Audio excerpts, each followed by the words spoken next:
Hello, welcome to this video on a few more examples on work, energy and power. We did 3 questions in the last video, and in this fourth one it says that during a film stunting scene, so one of those stunts films with scenes with cars smashing together and stuff, very popular in the US. A truck with a mass of 15 tons, 1 ton is 1,000 kilos, it's moving at 1 meter per second, and it collides with a stationary truck of mass 10 tons. If the 2 trucks become connected and move together, then find their velocity. So we can do this question really in 2 ways, and one of them we learn mostly how to use it next year, which is the principle of conservation of momentum. But this year we can solve this question also, and we can do it by using the principle of conservation of energy.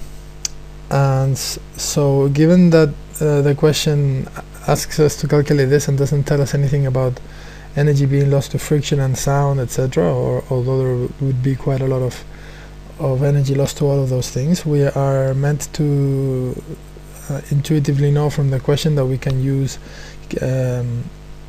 the principle of conservation of energy. But even though, I would still state it here, and I would say, assuming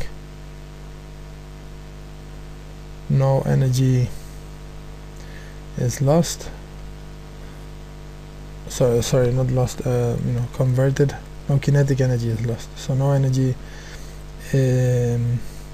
I'll be specific, no kinetic energy is lost, then we can say that the kinetic energy before the collision equals the kinetic energy after, right? And since the kinetic energy before we can calculate it by using half mv squared,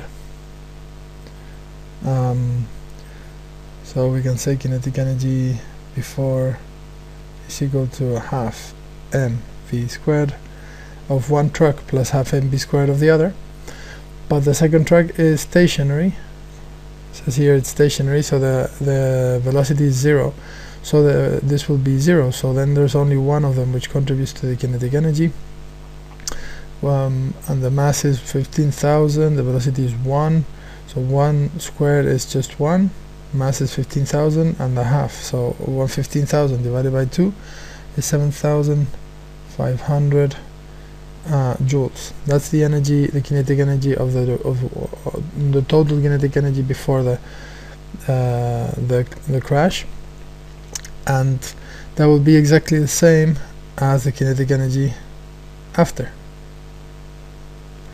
right? But after, it will be added between them. It will be the mass of since they connect, then the 2 masses add up together, so then we would have kinetic energy after, expressed in algebra, would be half mv squared, but m here is going to be added together, so m1 plus m2 together, and then their combined velocity squared. And this is what we're trying to look, their velocity afterwards, combined velocity. So that will be equal to the kinetic energy before, and that is 7,500 joules. Right, so then to find out the velocity, we need to move everything else to this side. We need to move the masses together and the half. If I pass the half to the other side, it becomes a multiplying 2, so then I get 15,000 joules.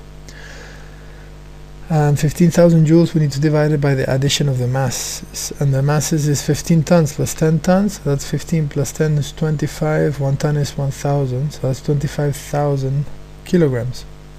So we can then say that the velocity is equal to the 7,500 times 2 divided by the mass added together of those 2, which is 25,000, and since that is v squared, then we need to square root this, square root that, and then we get our answer. And let's see what we get. I get 0.77. with 3 significant figures would be 0.775.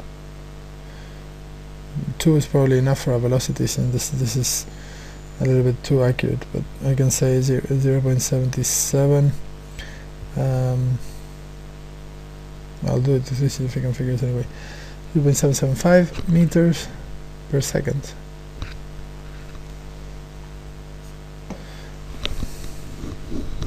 Right, but here the question really gives it everything in two significant figures. That is 15 tons, 1 meter per second, 10 tons. So really, we should leave the answer in two significant figures also, since that's what they give us. Or we normally add one significant figure to the one they give us. So it should be alright to give it in 3 here, actually. Okay, so hopefully that makes sense. With the with the way to find the velocity. So here we just said total kinetic energy before equals after, and after they're going to move together, so we derive their velocity from there. Let's see what the second part says.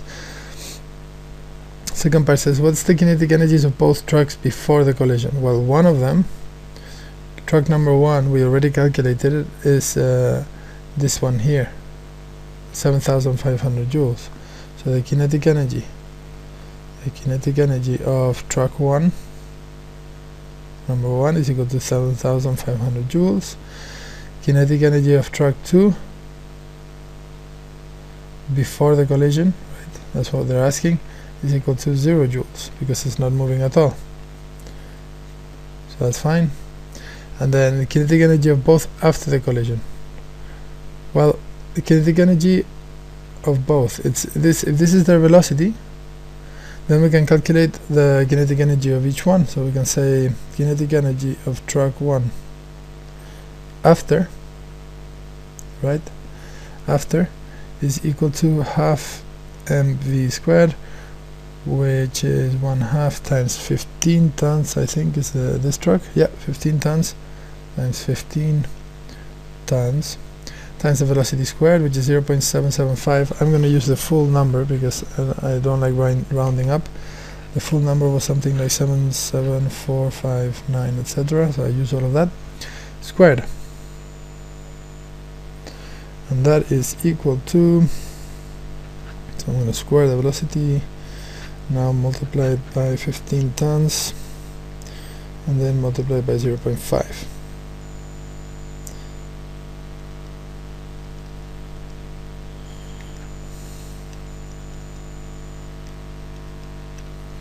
$4,500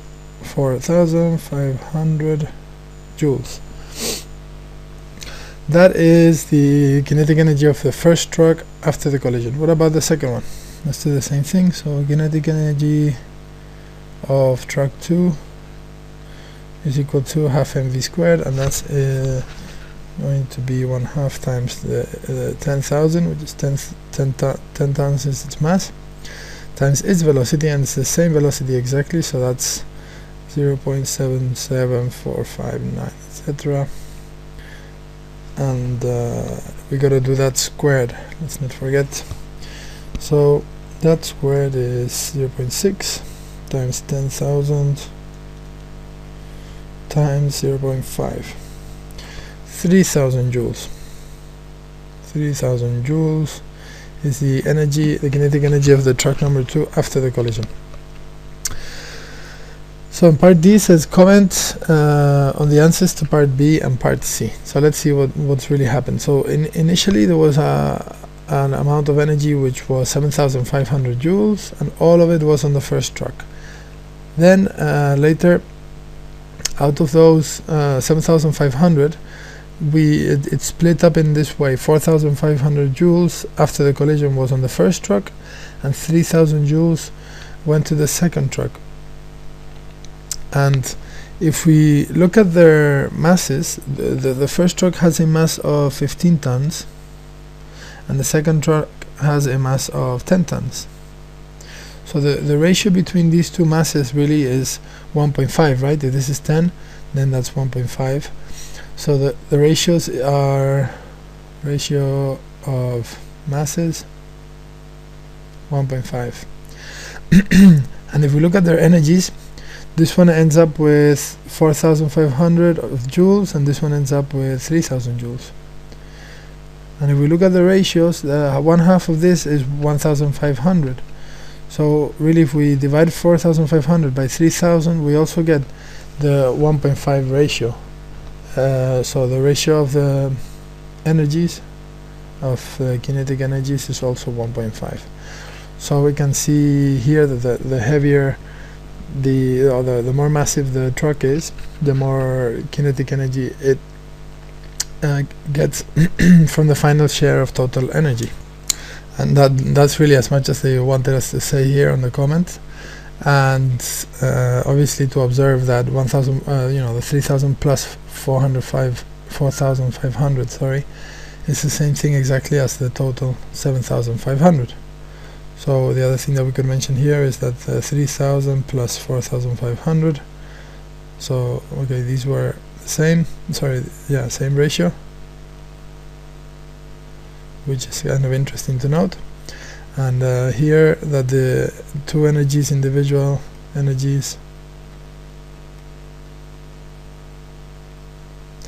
after equals the total kinetic energy before. So we've used really this principle to solve it, so it shouldn't surprise us that this is the case, but still we can mention it here, and that's alright. Conservation of energy.